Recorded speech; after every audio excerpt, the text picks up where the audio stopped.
Hello. I have to say that I'm altogether daunted and humbled because, in a sense, my tale is a very slight one at this point. One never knows what happens tomorrow. I've discovered that over the last couple of years. But I hope tonight, because I understand that so many people here have been through so much, and there are so many people here tonight who have been very expert. And journalists tend to think that they're the most important people in the world and what they say is the most important thing that can be said.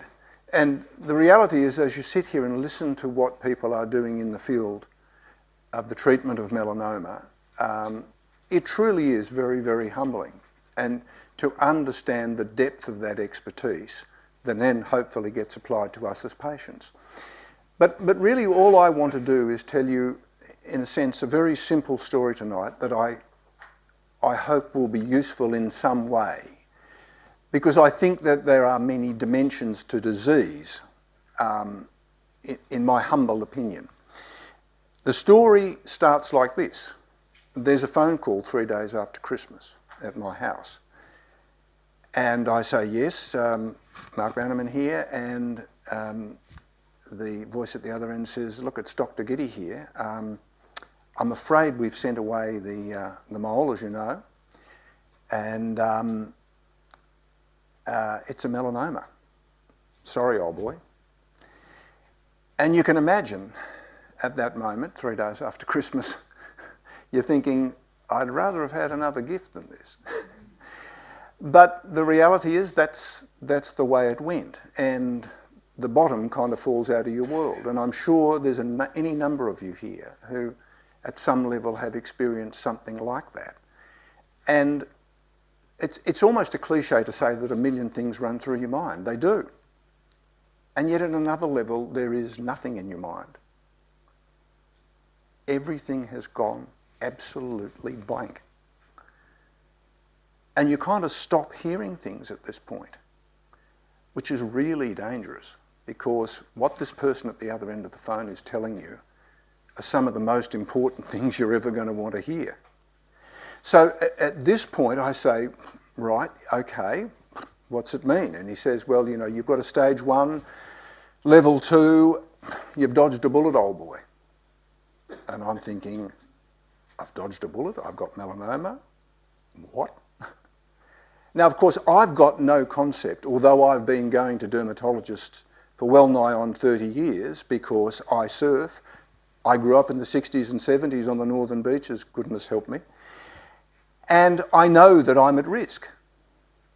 But when somebody finally says that thing to you and your world just falls apart, you realise that you never really have done your homework about this thing that you could be burdened with, that could kill you. And then he says to me, well, look, I've booked you into the Melanoma Institute of Australia. And I think, well, that's a good start. And he said, you're going to have the margins done. And I'm sort of thinking, well, you know, what else can I ask? What else can I ask? And he says, you know, this is all pretty good news for you. And I'm still thinking, why? Because I just don't really understand any of this. And then he says, well, you're going to have to go to the Melanoma Institute. They're going to do more pathology to check that the first lot of pathology was right.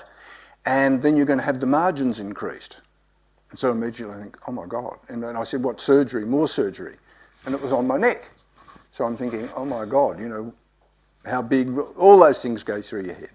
And then he says, now look, mate, I've got you know, and I know this guy pretty well. He said, mate, I've got a waiting room full of people here and I've got to go, clunk. So there I am. And so I'm sitting there thinking, whoa. I turn to my wife, Sharon, and I say, it's come back positive, I've got a melanoma. And she said, oh. So straight away we went to Dr. Google. And that can be a bad thing to do when you haven't been really listening to what's being told to you.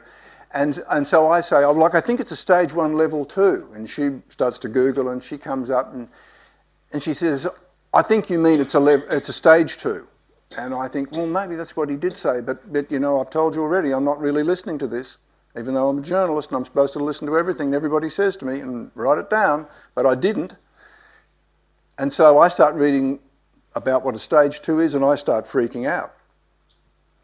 Now, at this point, I don't even know when I'm going to have the excision. I don't even know where I'm going. I don't know who I'm going to. I haven't got the pathology report to check up whether the Dr. Google, if I'm Googling Dr. Google right or whether I'm Googling him wrong. So there I am. And it's 3 days after Christmas. So at this point, I haven't done many things right, really. I haven't asked enough questions. But in my head, like a sort of and I've done a lot of sailing in my life, which may have contributed to my situation. I was looking for a life preserver. And I kind of knew that I had to reach out to somebody because I'd read the research that says when you've got a melanoma, if you can get involved in an encounter group, if you can go to any kind of therapy and talk about this thing, if you can talk about this, the chances of success down the road in the treatment of it are going to be much better.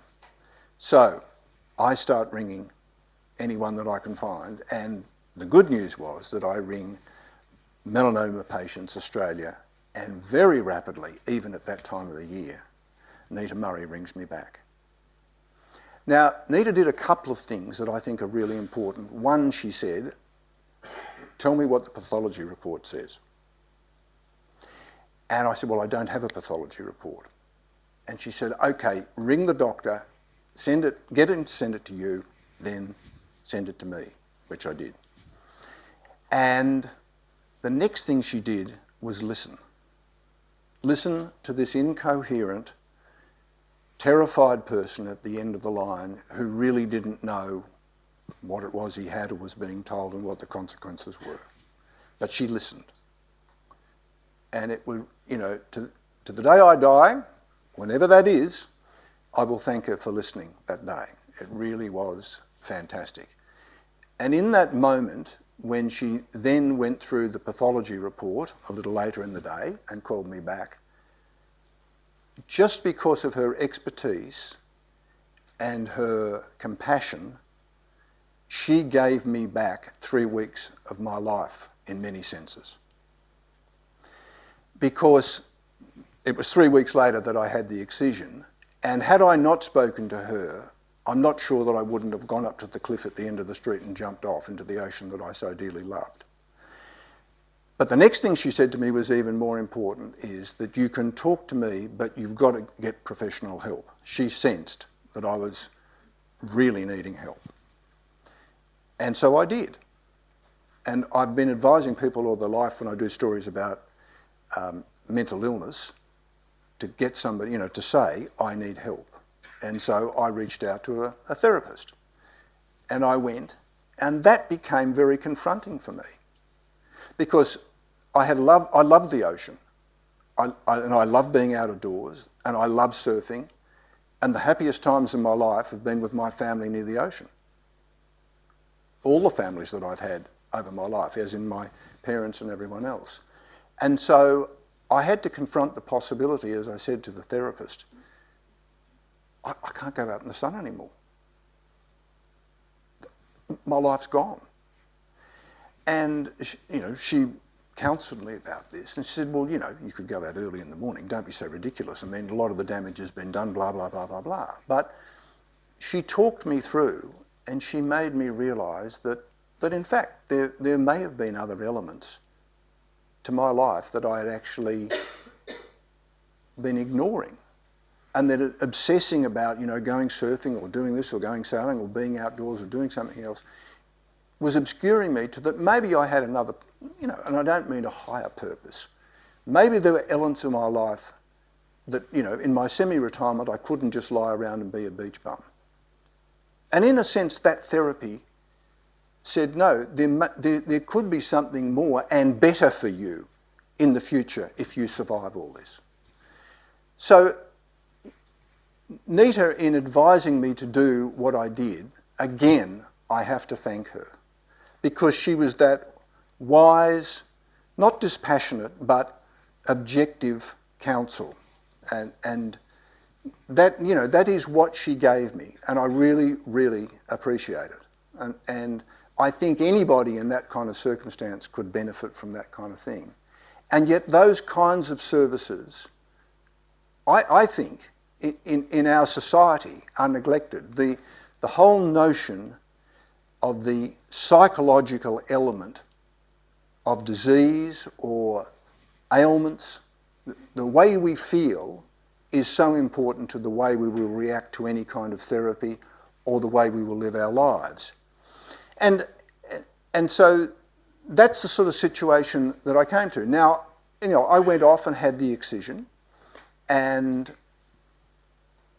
I you know, I had a good, they explained to me that I had a good chance of survival, and you know, I'm still kicking at this point, and that's fantastic. But I suppose along the way, first of all, I realised that in suggesting to do what I had done, that is go and seek help, that I had learned something about myself which was really important, but I also learned something really important, I think, about the process of medical, or the treatment of melanoma in some ways. But it relates in a broader sense to the treatment of all kinds of conditions and diseases. And it relates to the medical process, if you like. Because it seems to me that in the past, most of my grandparents popped off at around 70 years of age. So, you know, I'm 66. And so really, a lot of them never really got to the point where melanoma, or later in life melanoma, or dementia, or many of the other conditions that can now be treated by modern medicine, they just died early in their life. But it seems to me that modern medicine now and public health campaigns are allowing us to live longer and be treated and to go on, much, much later in life.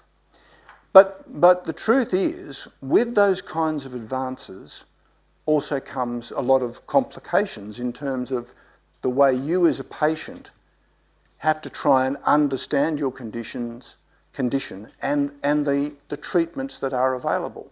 So we've got medicine becoming much more complex. As a patient, you've got to try and understand what you've got and what the options are for you. Now, in the very basic form of melanoma that I had, I guess you could say, Nita helped me navigate that. But the reality is, I have sat here tonight and listened to expert opinion about the way we can treat melanoma, and at one level it's very heartening, but at another level it's almost terrifying to me as a non-expert, because you've got to try and understand what those options are, and it's quite confronting. So here we have a situation where people are living longer because of better treatment of a whole range of conditions, and it seems to me we have doctors who are better educated, better informed. But I have to say, in my experience, not so much in relation to melanoma, but to many other conditions that I have had and been to doctors for, it doesn't necessarily mean those doctors are better at navigating the emotional territory that comes with illness. And so it seems to me, from my experience, and I say this very humbly, and I think that doctors have so much to get their heads around in terms of the techniques that they can use and the science that they apply to these conditions. And they also have so many demands in terms of Medicare and the medical system that they work in, which demand so much of them, that there seems to be the need for a well-funded second tier that deals with guiding you through any kind of illness that you have and the treatment that goes with it. And when I heard that there was the possibility of Melanoma Patients of Australia and the Melanoma Institute of Australia coming together to harness those kinds of second-tier activities that help your understanding of your condition and try and help you to come to terms with the psychology of your situation and your condition. I thought, wow, that's fantastic. Because we need that. We need so much more of that. And it seems to me that the way you feel is really important to the way you will respond to your condition and your treatment. I can't prove that. I know for a long time people have been looking at the association between what's in your head and what your body does.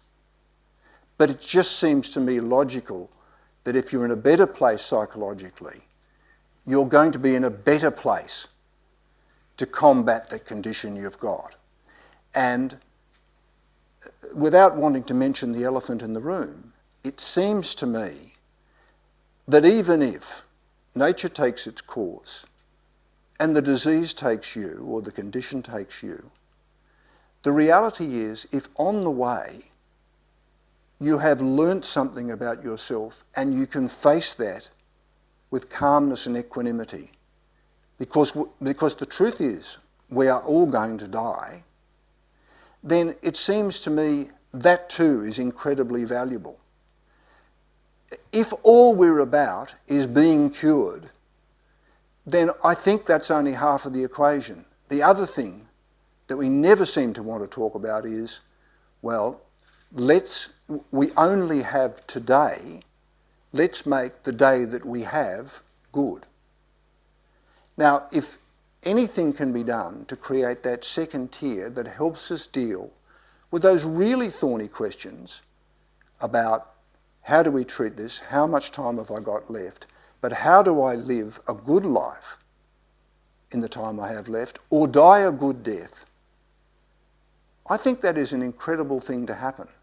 And I think that medicine needs it, and I think we all need it, and I think doctors know that that ultimately would be a very satisfactory outcome. And that's really what I wanted to say tonight. I hope that resonates with you. You might think I'm talking total nonsense, but that is where I've kind of come to on that journey. And I hope in some way it opens up a kind of discussion.